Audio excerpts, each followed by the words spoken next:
ইবনে খুজাইমা এবং হাকিম সবাই আমর ইবনে উম্মে মকতুম থেকে বর্ণনা করেন যে রাদিয়াল্লাহু তাআলা তিনি বলেন, আমি বললাম, ইয়া রাসূলুল্লাহ, আমি হলাম অন্ধ। আমি হলাম কি ভাইয়া? অন্ধ। আর আমার বাড়ি হলো মসজিদ থেকে দূরে। অন্ধ, বাড়ি হলো মসজিদ থেকে দূরে। আর আমার জন্য সদা সর্বদা কি হয় না, মানে সুবিধাজনক যে নাকি আমাকে মসজিদে নিয়ে আসবে, এইরকম লোক পাওয়া আমার জন্য সবসময় কি হয় না, সুবিধা হয় না। আমার জন্য কি কোনো সুযোগ আছে যে আমি ঘরে নামাজ পড়ে নিব? নবীজি বললেন, তুমি কি আজানের শব্দ শোনো? তিনি বললেন, জি হ্যাঁ ইয়া রাসূলুল্লাহ। নবীজি বললেন, তাহলে আমি তোমার জন্য কোনো ঘরে নামাজ পড়ার সুযোগ দিতে পারি না। অন্য রওয়াতে আসছে যে রাসূল মকবুল সাল্লাল্লাহু আলাইহি সাল্লাম কিনা মসজিদে আসলেন, আইসা দেখলেন লোকজন বড় কম। লোকজন বড় কি কম। তারপর তিনি বললেন, আমার দিলটা চায় আমার জায়গায় অন্য কাউকে ইমাম নিযুক্ত করি, আর আমি ওই সমস্ত মানুষ যারা নাকি মসজিদে এসে নামাজ পড়ে না, ঘরে নামাজ পড়ে নেয়, তাদের কাছে যাই আর গিয়ে তাদেরকে সহ তাদের গলগুলো জ্বালাই দিই।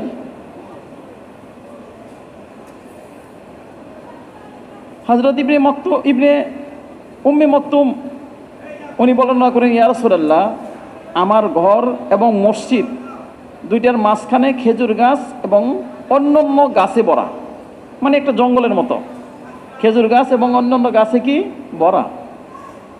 আর আমাকে মসজিদে যে নিয়ে আসবে এরকম লোক সদা সর্বদা মিলে আমার জন্য কি হয়, কষ্ট হয়, কঠিন। আমার জন্য কি কোনো সুযোগ আছে যে আমি আমার ঘরে নামাজ পড়ে নিব? নবীজি বললেন, তুমি কি আজানের শব্দ শোনো? তিনি বললেন, জি। রাসূল মকবুল সাল্লাল্লাহু আলাইহি সাল্লাম বললেন, তাহলে মসজিদে অবশ্যই তুমি আসবে।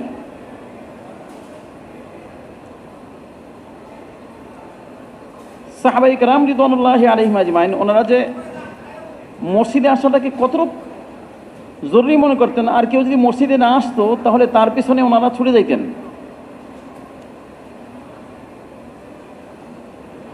বলে আবু বকর ইবনে সুলাইমান ইবনে আবি হাসমা উনি বর্ণনা করেন যে হযরত ওমর ইবনুল খাত্তাব রাদিয়াল্লাহু তাআলা কিনা ফজরের নামাজে সালমান ইবনে সুলাইমান ইবনে আবি হাসমাকে পাইলেন না। ওনার ছেলে বর্ণনা করেন, বাবাকে পাইলেন না। যখন নাকি নামাজে সকালবেলা পাইলেন না, তো হযরত ওমর রাদিয়াল্লাহু তাআলা বাজারের রাস্তা ধরে সুলাইমানের গড়ের দিকে রওনা দিলেন, কারণ সুলাইমানের গড়টা ছিল বাজারের রাস্তার সন্নিকটে। অতঃপর তিনি যখন নাকি গড়ের সন্নিকটে আসলেন, তো ওনার সুলাইমানের মা, ওনার নাম হলো শেফা। ওনার নাম কি? শেফা রাদিয়াল্লাহু তাআলা আনহা। ওনাকে ডেকে বললেন, কি হলো শেফা? এলাকার মানুষ একজন আরেকজন কি করে চিনে থাকে। বললো, শেফা কি হলো? সুলাইমানকে যে আজকে সকালবেলা মসজিদে দেখলাম না। তো তিনি উত্তর দিলেন যে সুলাইমান কিনা গতকাল রাত্রে সারা রাত নামাজ পড়ছে, আর নামাজ পড়তে পড়তে একদম সকাল যখন হয়ে গেছে, অর্থাৎ ফজরের সময় হয়ে গেছে, প্রচণ্ড পাইছে। কি পাইছে ভাইয়া? প্রচণ্ড ঘুমে পাইছে। অতঃপর সে ঘরে পড়ে নামাজ পড়েই ঘুমায়ে গেছে, ঘরে নামাজ পড়েই ঘুমায়ে গেছে। তখন হযরত ওমর রাদিয়াল্লাহু তাআলা তিনি বলতেছেন যে সকালবেলায় মসজিদে গিয়া জামাতের সহিত নামাজ আদায় করা আমার কাছে সারা রাত নফল নামাজ পড়ার চেয়েও কি উত্তম।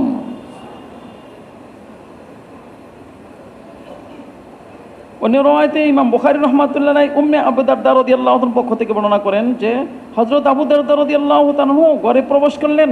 আমি দেখলাম চেহারার মধ্যে একদম মনে জানি রাগে চেহারা ফেটে যাচ্ছে। অনেক সময় রাগের ভাব কি হয়, চেহারায় ফুটে ওঠে। আমি বললাম, কি হলো, আপনাকে কে এরকমভাবে রাগান্বিত করলো? কোন কারণে আপনি রাগ হইলেন?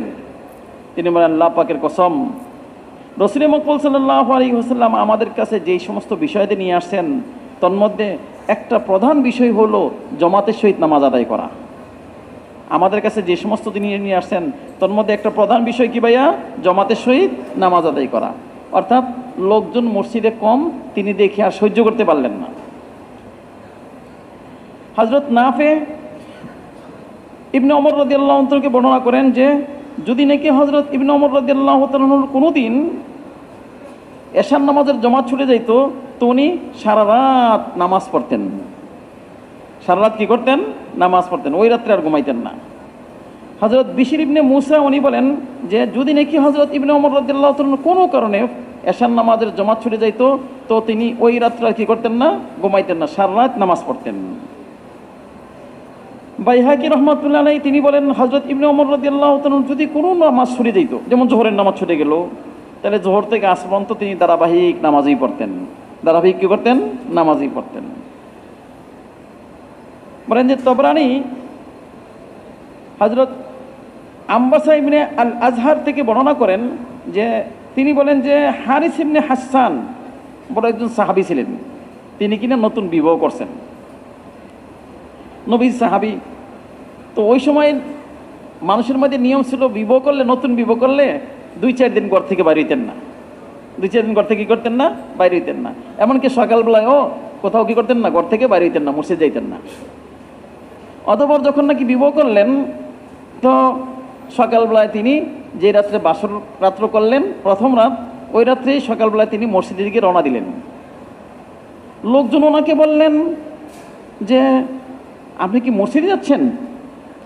তিনি বললেন যে আমি মসজিদে যাব না, যেই মহিলা কিনা আমাকে ফজরের নামাজ জামাতের সহিত নামাজ পড়তে বারণ করে, অবশ্যই ওই মহিলা হলো কি? লা ইমরাআতুন সুইন, ওই মহিলা হলো সবচেয়ে নিকৃষ্টতম মহিলা। ওই মহিলা সবচেয়ে কি? নিকৃষ্টতম মহিলা। ইবনে খুজাইমা বারা ইবনে আযিব রাদিয়াল্লাহু তাআলা থেকে বর্ণনা করেন যে রাসূল মুহাম্মদ সাল্লাল্লাহু আলাইহি ওয়াসাল্লাম সবাইকে নামাজে আসার জন্য যেমন তাকিদ করতেন, এমনিভাবে সফটাও সোজা করতেন। সফটাও কী করতেন? সোজা করতেন। নামাজ দাঁড়ানোর আগে দিয়ে তিনি কিনা সফের কিনারায় দাঁড়াইয়া লোকজনদের বুক সোজা করে দিতেন এবং কাঁধগুলোকে কাঁধের সাথে লাগাই দিতেন, কাঁধগুলোকে সোজা করতেন। মানে বুকটাকে সোজা করো, কাঁধটাকেও কী করো? কাঁধের সাথে লাগাও, সোজা করো। আর তিনি বলতেন যে তোমরা কী করো না, আমরা কি আপসে কী হো না, বিশৃঙ্খল হইও না। আপসে কী হো না? বিশৃঙ্খল হইও না। যদি তোমরা আপসে বিশৃঙ্খল হও, তাহলে তোমাদের অন্তরে বিভেদ সৃষ্টি হয়ে যাবে। অন্তরে কি সৃষ্টি হবে? বিভেদ সৃষ্টি হবে, বিশৃঙ্খল হইও না। আর শোনো, আল্লাহ তাআলা এবং তার ফেরেশতারা প্রথম কাতারে যারা নামাজ পড়ে তাদের উপর রহমত নাজিল করেন। আল্লাহ আমাকে আপনাকে প্রত্যেককে নামাজের ব্যাপারে যত্নবান হওয়ার তৌফিক দান করে। তাবলীগের মেহনত এটার জন্যই ভাইয়া, প্রত্যেকটা মানুষ যেন কী করতে পারে? মসজিদে এসে নামাজ পড়তে পারে। আবার মেয়ের ভাই, প্রত্যেকটা মানুষ কি চেষ্টা করবে? চেষ্টা করবো প্রথম কাতারে। আচ্ছা, আল্লাহ যদি রহমত নাজিল করে তার কোনো সমস্যা থাকবে কি? না। হযরত সাঈদ ইবনে মুসাইয়িব রাহমাতুল্লাহ আলাইহি 25 বছর যাবৎ প্রথম কাতারে নামাজ পড়তেন। আমাদের ইব্রাহিম সাহেব বলেন না যে 25 বছর যাবৎ কোনো মুসল্লির পিঠ দেখেন নাই। মুহাম্মদ ইবনে মুনকাদির রাহমাতুল্লাহ আলাইহি 40 বছর যাবৎ কি হয় নাই? তাকবীর ছুটে নাই। আল্লাহ আমাকে আপনাকে তৌফিক দান করে। প্রত্যেকটা মুসলমান থেকে মুসলমান মেরে ভাই কি হয়? মসজিদে এসে নামাজ পড়তে পারে, প্রত্যেকটা মা বোন আউয়াল ওয়াক্তে নামাজ পড়তে পারে। এর জন্য আমাদের এই মেহনত। নিজেও মেরে ভাই কী করবো? মসজিদে আসবো, সবাইকে মসজিদে আসার জন্য তাকিদ করব। আল্লাহ আমাদের সবাইকে তৌফিক দান করে। দিনভর মেহনত করব, রাত্রিবেলায় আল্লাহ পাকের কাছে ফকিরের মতো কেঁদে কেটে চাইবো যে আল্লাহ এই মেহনত আপনি আমাকে বুঝাই দেন, এই মেহনতের হাকিকত আমার সামনে খোলেন এবং এই মেহনতের উপরে আপনি আমাকে লাগান এবং এই মেহনতের জন্য জানমাল বেকিমত করার তৌফিক দান করেন। সুবহানাল্লাহি ওয়া বিহামদিহি, সুবহানাকাল্লাহুম্মা ওয়া বিহামদিকা, আশহাদু আল্লা ইলাহা ইল্লা আনতা, আস্তাগফিরুকা ওয়া আতুবু ইলাইক। আলিফ লাম মিম, আল্লাহু লা ইলাহা ইল্লা হুয়াল হাইয়ুল কাইয়্যুম ওয়া আনাতিল উজুহু লিল হাইয়িল কাইয়্যুম। لا إله إلا أنت سبحانك إني كنت من الظالمين. حسبنا الله ونعم الوكيل. نعم المولى ونعم النصير. نعم المولى ونعم النصير. اللهم إني أسألك الفوز في القضاء ونزول الشهداء وعيش السعداء ومرافقة الأنبياء والنصر على الأعداء إنك سميع الدعاء. اللهم اجعل حبك أحب الأشياء إلي واجعل خشيتك أخوف الأشياء عندي واقطع عني حاجات الدنيا بالشوق إلى لقائك. وإذا أقررت أعين أهل الدنيا من دنياهم فاقرر عيني من عبادتك اللهم اجعلنا من عبادك المنتخبين الغر المحجلين الوفد المتقبلين. اللهم افتح أقفال قلوبنا بذكرك واتمم علينا بنعمتك واسبق علينا من فضلك واجعلنا من عبادك الصالحين. اللهم اجعلنا من الذين لا خوف عليهم ولا هم يحزنون. وصلى الله على النبي الأمي وعلى آله وسلم تسليما برحمتك يا أرحم الراحمين. জি ভাই, মেহরবানি করে নিজেদের সামানের হেফাজত করব এবং জামাতের সমস্ত সাথী একসাথে এক জায়গায় শুইব এবং হালকার সাথীরা মেহরবানি করে চিল্লার জামাতের সাথীদের প্রতি খেয়াল রাখবো এবং আপসের মধ্যে আমাদের হালকার সাথীরা অপরিচিত কোনো একা একা সাথী মেহরবানি করে হালকার নিচেই থাকবো এবং সাথীদেরকে নিজেদের কাছে রাখবো। চিল্লার জামাতের সাথীদের জন্য কোনো কষ্ট এবং কোনো সাথীদের জন্য সামানের কোনো এলোমেলো না হয়। মসজিদের আদব, শোয়ার আদব, আল্লাহ রাস্তার আদবের প্রতি খেয়াল রাখবো।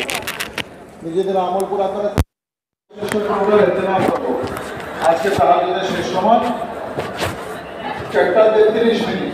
আজকে তাহাজ্জুদের শেষ সময় 4:33 মিনিট। চললে পরে আয় না, নবম চললে তখন আসে।